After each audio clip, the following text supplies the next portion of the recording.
We're good to go. Good evening. How you doing? Doing great. Yourself? Good. We're here with Mr. and Miss Phanzu to talk about their experience with Saks Outlet and with the Chesterfield Police. You feeling okay today? Yes, sir. I hate to have to Trying. interview you and make you relive this whole ordeal, but I think it's important that we have a discussion about it and the events that occurred back on May the 26th, 2018. I want to start with you, Ms. Phanzu, to talk about May the 26th. You remember May 26th? How could I forget? Yes, I do remember. We were traveling the next day, May 27th, so I do remember specifically, that day we were packing, my family and I. Did you work that day? I'm sorry? Did you work on the 26th? I did not. It was a Saturday. It was already a very sad day because we had buried someone very close to us that morning. Oh, okay. And then, after the funeral, we were packing, getting ready to our trip, family vacation to Europe. And that's when the police came to our door. So the whole family was at home? Yes. And you have how many children? I have 3 children, 22 daughter, 22 years old, 15-year-old, and a 12, a boy. And you're expecting also? I'm sorry? And you're expecting also? Yes, I am. Mm-hmm. I am. On the way. Okay. Yes. And so how far were you in the pregnancy at this point? 2 months. 2 months. Yes. Okay, so everybody's at home packing, correct? Correct. Okay, and what happened next? My daughter called, Papa, there is police at the door. And we were not expecting anyone, so we just thought, okay, maybe they're looking for someone in the neighborhood, just want information. Trey goes out and answers the door, and I'm upstairs helping my daughter packing, and I hear him saying, it's me, so I assume they ask for Mr. Phanzu, and right away he closed the door behind him. And so I followed, and as soon as I opened the door, I see them turning him around and putting handcuffs on him. So what's the first vision you see when you open the door? As I open the door, I see 2 police, one behind him, another one right in front of him, 3 on the back, holding guns, big guns, close to their chest. So when I say 3, 1 far back and then 2 kind of close to our front porch. What was your first thought when you saw that? My heart dropped. I'm shaking and I'm automatically crying and asking, what's happening? What's going on? In my head, I'm thinking, what are they accusing him of? Of course, my thought went as far as murder, rape, anything you could imagine. The worst thought just came through my mind. Was that because there was so many police there? Yes, it looked like they came to pick up a criminal, as if they were prepared for resistance or something like that. Mm-hmm. Drug dealer, I don't know, it just seemed over the top to me. Mm-hmm. And could it be because I've never experienced anything like that? Could, but I just thought about the worst. Mm-hmm. And what did you do next? They were talking directly to Trey, and I tried to intervene as much as I could just to kind of get clarity of what was going on. What's going on? What did he do? And they said to him that you have been identified by Saks Avenue as a person who stole clothing, and they mentioned it was True Religion brand and thousands worth of items that were stolen. And then they proceed to say, we got you on camera. And Trey was very calm, but said to the police officer, I think you got the wrong guy. Mm-hmm. It's not me. And the police officer doing the interrogation was very aggressive. He was in Trey's face, pretty much saying, listen, I know you did it. Saks is not pressing charges. They just want you to return what you've stole. And if you do that, you give us what you took, we'll let you go. But if you don't, we'll take you in. And he keeps on repeating himself, I did not do it. You got the wrong guy. And so the police say, now you're just trying to make me look stupid or something like that. I'm very good at what I do. I pick up guys like you. And Trey said, I have no need to steal. I make a good living, and so does my wife. And that's when the police said, oh, I'm surprised you even live in a house like this.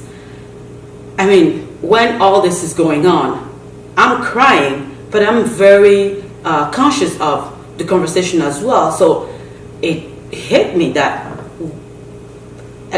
what was that supposed to mean? You know, I'm surprised you live in a house like this. What did they expect it? Right. Because they knew they were coming to pick up a black guy, so therefore they didn't expect him to be one that, you know, was doing well, or I don't know. It was just out of place. But anyway, where were the children at this time? they all were looking through the window. I closed the door behind me again because I did not want them to see Trey handcuffed. But they were watching through the window, and they heard everything. How did they react? I've always say it like this, and out of respect to anyone who lost a family member, it felt as if it was there was a death in the family. Mm-hmm. They were crying, and I was crying. We all thought, and for me, and every time I go through this, I get the same feeling that as if we were not going to see him again. Mm-hmm. And this is all based on stories you see on television or people share with you, you know, they taking him in. But I'm thinking, if they continue to antagonize him the way they were doing, what if he at some point react or say something or lose his cool? Are they going to shoot him and then say they were afraid for their life because he's a big black man? Mm-hmm. You know, all this went through my mind. Of course, my daughters are losing their mind. My son is 12. He's mm-hmm. crying, screaming, "Mommy, what's happening? Mm-hmm. What did he do? Mm-hmm. Why are they taking him?" And I have no explanation because I'm thinking, this cannot be. I mean, shoplifting and having 5 officers at your door. And it wasn't as if they came. I understand them even saying we're just doing our job because somebody identified you and we had to come interrogate you. But it wasn't as if they came and say, "Mr. Phanzu, this is the situation we came to take you in for, to question you." They came and pretty much said, "We know you did it." Mm-hmm. They were accusing him. There was no, him being given a chance to prove his innocence or anything like that. He was already guilty, the way the police officer was saying it, as if he had something on him. What were you thinking, Mr. Phanzu, when you opened the door and saw 3 armed people along with 2 additional officers? My first thought was just like she's saying. I think they're probably looking for something. If something happened in the neighborhood, they need some information. So I was not thinking that they were going to ask for me, And so I'm just like, wow, this has got to be a mistake. But let me find out what's going on here. Is that why you closed the door behind you? Oh yeah. And again, it's just whenever you see the police, I'm like, well, I'm just going to close the door and then find out what's going on. It's when they ask for me, I'm like, oops, what's going on here? So what was your first thought when they asked for you, when they said, "We know it's you"? Well, when they told me what they were doing, what was going on, so my first thought was like, wow, this could not be real. This could not be me. It's got to be some kind of mistake. So at this point, I was still pretty normal, but in my mind, I'm like, again, what's going on here? Am I being watched or someone? Is this being pranked or something? But yeah, and then the fear at the same time. So I had so many mixed feelings at that point because I didn't know what to think about the whole situation. And you had to have a lot of fear in your heart at that point. Them with the 3 guns and saying that they know it's you. What about when they said, "We know you have the stuff. Just go get it, and we'll let you go"? At that point, I could feel my heart beeping, heavily, and I'm like, wow.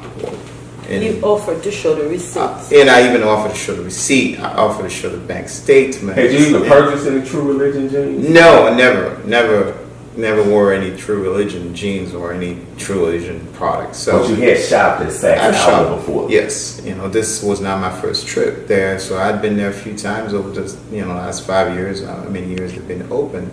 Yeah, so I had so many feelings going in my head. I was scared. I was sad. I was everything. You name it.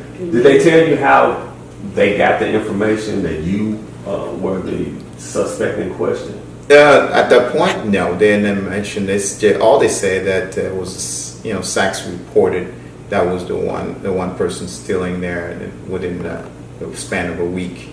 That's the only information that they provided me. So they told you that Sachs had reported to them Exactly that you were the person who had been stealing clothing out of there in the time period of a week. Exactly. Through the security camera. Yep, they had me on camera within the span of a week, just going there and buying items and shoplifting at the same time.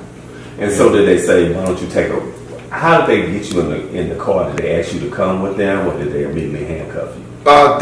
They handcuffed me, but also they told me, if you have the items here, you can return them now and you'll be free to go. But I kept on telling them, I don't have anything. I have the items that I purchased, but I did not steal anything. Well, then we're going to have to take me in. At any point, did it seem like the officers were trying to provoke you? During the whole time, I felt like I was being pushed, I was being provoked, and it seemed like they wanted me to react at that point. And the fact that I kept it cool, and they kept on going over and over again. We know you did this. We know you did this. This is what we do for a living. Don't try to make us look stupid. This is our job. We catch people like you shoplifting. And I kept saying, you got the wrong guy. You got the wrong guy. And then just feeling very humiliated and sad at the same time. I'm just slowly telling them, you got the wrong guy. But they kept on looking at me and on my face like, we know you did it. So you felt like they were trying to push you into making some kind of reaction towards them? Oh, it was totally, yeah. What kind of reaction did it seem like they were trying to push you to make? I don't know. It felt to me, first of all, by watching all those police officers, like they were expecting resistance from me, from an arrest. That's the first thought, that like, oh, well, why there's five officers at my door, and with big guns, as my wife described it. It seemed like they were going to, feel some kind of, they had to fight through something. So but fortunately, I kept calm. I kept myself really cool and trying to keep it together and letting them know that they had the wrong guy. And Ms. Phanzu, you were observing all of this. I guess you were afraid that he was going to react in some kind of way. I was very afraid that he was going to react some kind of way, and this was going to go south very quickly. And I was also afraid that he was never going to be able to prove his innocence, and he might do jail for something he had not done. I know this man. He's not perfect, but he would not shoplift. It makes no sense. Here we can afford a trip to Europe, but can buy a pair of jeans. And we tried to explain to the police officer, we are traveling tomorrow. We can show you our tickets. And all the purchases we're making, my daughter are shopping. I am shopping, not at some place, and Trey is shopping as well, because we're buying things for us and presents for family members that live in Europe. Right. This will justify why he was attacked so many times. So I'm saying all this in a sense. Not that you have to justify how many times you were attacked. Exactly. And later, the lawyer told me, you did not have to say this, but in my panic, and I was so scared, I would have done anything just to prove that he had not done it. I offered to them, you can come in, we can open our suitcases, you can flip things upside down. I know you have no warrant, but I'm very comfortable you doing that. You will find no true religion items in our home. They were very dismissive of me, as everything I was saying, as if I wasn't there. And as you mentioned, I was 2 months pregnant. Prior to this pregnancy, we had lost a pregnancy. So all this is going in my mind. I'm not trying to make this sound like an exaggeration, but I'm worried about not seeing him and about my baby. I don't even want you to get too much more upset now. We're going to stop. It's almost impossible not to every time I relive this. I don't want you to have to. Mr. Phanzu, so they handcuff you in front of the entire family. And then they escort you to the police station. And are the neighbors outside looking at this? I couldn't tell, but It's Saturday. It's Saturday. What time of day on Saturday? Around 4 o'clock. Okay. You know, people mowing the lawn, people doing yard work. It's a beautiful day out. And I can tell this is not the typical neighborhood where you see 3 police cars and 5 policemen jump out on the You regular barely basis. see one police car in our neighborhood, unless someone's just patrolling. But you barely see that. It'd be hard for me to believe that went unnoticed. Correct. So I can tell that the neighbors were probably watching. So you're riding in the back seat. You're on your way to the Chesterfield police station. Are they having any conversation with you on the way to the station? No comments. They were talking to each other. The only conversation I had with them is when we left the house. Once I was handcuffed, I started crying, and after seeing my children looking at the window, that really ticked it off. I saw her crying, and and all 3 kids were just crying. It looked like something from a horror movie. So I started crying at the point, and I had to let them know that I wasn't crying because I felt I got cut. I was letting them know I was crying because my children were crying. And that's not the vision you wanted them to have. Never.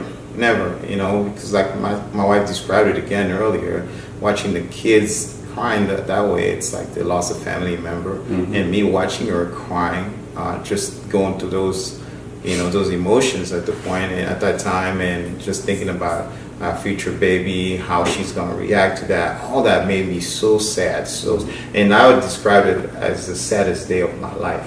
I mean, it was One of supposed the to saddest days be a of very my life. happy day. We were looking forward to this vacation.